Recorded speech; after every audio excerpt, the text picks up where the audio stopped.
not everyone can mix well.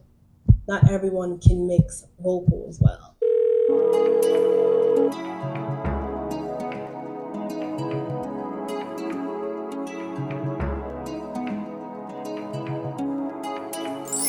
So here are 5 things I wish someone would have told me before I recorded my EP or just my first time getting into the studio. So for anyone who's out there who's recording their first project, or any musicians or rappers out there, I hope this advice helps. And even if it's not advice for you, just hearing my experience, I just hope it inspires you to do something different or do something the same that you find fits to what you're doing right now. The first thing that I wish someone would have told me was it's not expensive as you think it's supposed to be. Just because you hear that it costs like 2 bands to like record a project, that's not how much it's supposed to be. You do not need to spend so much money on a project. You will be fine if you find someone who does not charge as much, because you'll be surprised. You'll get the same result from someone who's doing something in their basement but is really good at what they're doing compared to like going to a physical place that has the whole booth in studio. The soundproofness does play a part and helps, but my EP Tales Us Out right now was recorded twice. And the first time I did it, I went to New York and I did it with a friend who I went to like high school with, and I kind of just wanted to do it to be like, oh, let's just collaborate. Let's, we know each other, whatever, I give you business, you help me out. And I wasted so much money on that process. I kick myself from time to time and be like, dang, I wasted so much money. And my family had helped fund it, but thinking about it, I was like, dang, I thought it was supposed to be that expensive. It's such a waste of money. So please, it's not supposed to be as expensive. You can get away with something, on the cheaper side. I use DistroKid to distribute a lot of my music, and I use Linktree to have everyone access to it, and I use YouTube to help promote my music. Y'all go check it out. But yeah, it's not supposed to be as expensive. So please, whatever engineers trying to tell you to pay $100 an hour can go kick themselves. But we should pay them their worth. But I'm just saying. Number 2 is pace yourself. It is okay. No one is rushing you. Just because you have a deadline does not mean you have to meet it. It's okay. All right. Regardless, DistroKid or any place you upload your music, you have to have something to upload. So pace yourself. Please do that, because in that sitting, I went to New York and I did a 12-hour session and I was sick. I'm not gonna lie, the recordings came out good. Like, I bodied, but still, like, I would never do something like that ever again. Like, now that I've been in the studio many times with someone else and I do it down here locally, like, I would never do that. So pace yourself. Do not try to knock out a full song. You're most likely not. I hope you don't knock out a full song, if anything, and a finished product. I should say that. I hope you don't knock out a final, finished, uploadable product in one sitting, because you always have new ideas. You need to literally get away from the music, sleep on it, listen to it the next day, and you'll catch a lot of things. I do that a lot, where when I first started out, I wanted to get it perfect so quickly. I think it's because I recorded Tales so many times, the EP, that I knew how I wanted it to sound, so that helped. But these new songs and new projects I'm working on, it's really, you're not gonna catch everything. When I mean catch everything, when I'm there for the mixing and mastering part of things, and I have a very keen ear, and I can hear a few things that, something sounds weird there. Like, that harmony doesn't line up. I think I hit the wrong note here. Yes, I'm able to catch that, but I know I don't catch it all the time. So what I need to do is step away.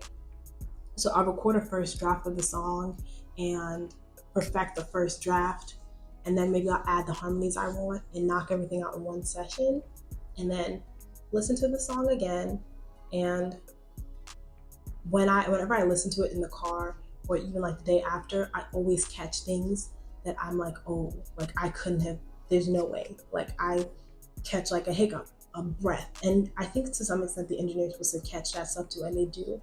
But 2 ears don't even catch it all. So sometimes you need to sit on it. And I recognize that some people may not have the resources and accessibility to go to like a studio and have access to a studio all the time. So they may feel the need to have to do that there. But in terms of one song, I recommend at least 2 to 3 sessions if you want to finalize a song. Because the first session, once you're in there for a few hours, you accustom your ear to hear certain things. And then later on, you'll be like, oh, how did I not catch that? That sounds weird. How did I think this sounded good? All that stuff. So all that says, pace yourself and give yourself grace when it comes to your music and your craft, because I hope you don't try to knock it out. I wouldn't even say it's rare. People probably do it, but I wouldn't say I'm a perfectionist, but like with my songs, I want them to sound a certain way. So I'm not just going to just put the first draft. Number 3, I think it's important to value quality over aesthetic. I valued and I thought that, okay, because I'm going to like the studio and a location and I'm in the booth and I have the mic on, then like I'm doing this right. There's no right or wrong way. Like we redid Tales better in someone else's basement, and he had the quality equipment. The first issue I had with when I recorded Tales, and like I said, I can do a story time about this, was their equipment was just bad, and it was adding static to my vocals and my tracks and my stems. It corrupted my files. So quality over aesthetic, making sure they have the right equipment and making sure that they know how to navigate their equipment, because like I said, I could do a story time and talk about this for days, but let me just go on to the next rule here. Quality. All right? As long as they are outputting quality music that you can listen to what they've done before, see how it came out. Does it sound amateur? And the thing is, I'm not Beyonce. I don't have DJ Khaled behind my thing, so I get it. But the idea is to get close to that or do what you can with the resources, because even if you keep putting it off, you're never going to do it. So on to the next. I wish someone would have told me how important the relationship with their engineer was. I have like the most bomb, amazing engineer. Shout out to my engineer because he's awesome. That leads on to my next point. I can't work with everyone.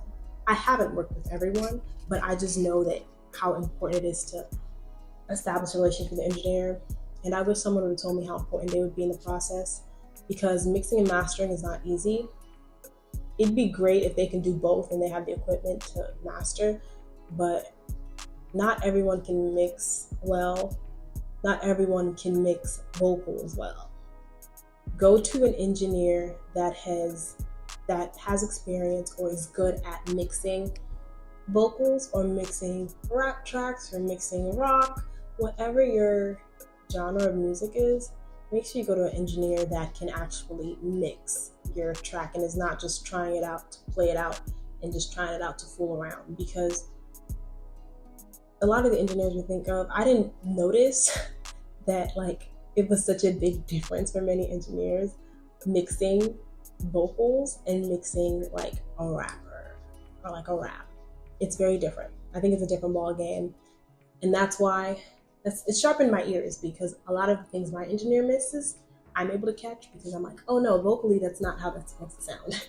Like that was flat, so I have to do that over again. He's like, oh, it sounds good. I'm like, no, it's flat. My final thing I want to say about this is please do not waste your time, resources, and their time and resources if you are not in the mood. Do not go if you are not in the mood. Cancel the session. It's okay. I wish someone would have told me that, because like I said, I recorded Tales when I was really sick, and it's like God put so many like red flags in front of me that I leaped over and found a way through it. He got me sick. I was like, I'll just bring vapor rub and some crystals and I'll be good. It was in New York, so I had to and I had like an important event I had to be back for the next day. I found a way. I made it a day trip.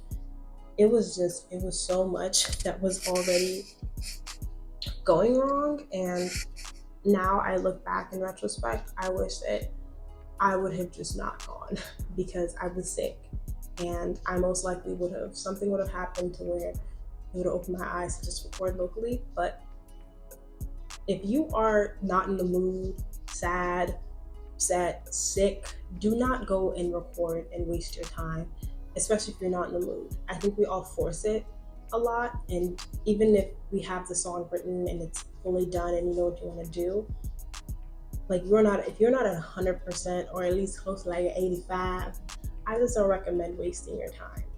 those are all my tips I have for everyone. I hope that helps. I hope there's someone out there with a new project and just needed to hear just a few things that people don't talk about enough. Like, pace yourself. It's okay. No one's in a rush. And just give yourself grace and just know that I am proud of you. I'm proud of all my artists who are putting new music and new projects out there, because it's not easy, and you'll be okay. Do not rush this. Enjoy it. And once the project is out and released, give yourself a pat on the back, because it is not easy. It's not. Like, you are sharing a part of yourself with the world, and give yourself grace. But have a good rest of the day, y'all. Subscribe, and please let me know if you want me to do a part 2. Bye.